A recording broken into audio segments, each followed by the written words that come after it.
الموضوع ما كانش بالبساطة دي، ما كانش بالسهولة دي أصلي لربنا أقول له يا رب رجعني تاني، فرجعت على طول.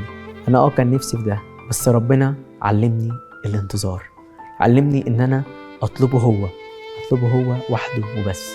في بداية القصة دي كنت حاسس بالفشل جوايا قاعد يزيد، لكن دلوقتي وأنا قاعد معاكم أشكر ربنا إنه ساعدني إني أخلص كلية الطب وبقيت خريج رسمي.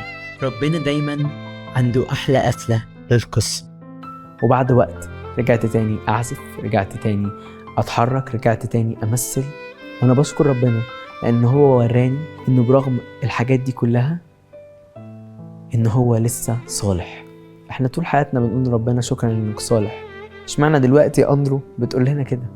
أنا بقول لكم كده عشان عن اختبار بتبقى مختلفة، عن اختبار تقدر تقول أنت فعلا يا رب صالح، أنت فعلا بتعمل أحسن حاجة. بعد 3 سنين أقدر أقول إن ربنا صالح.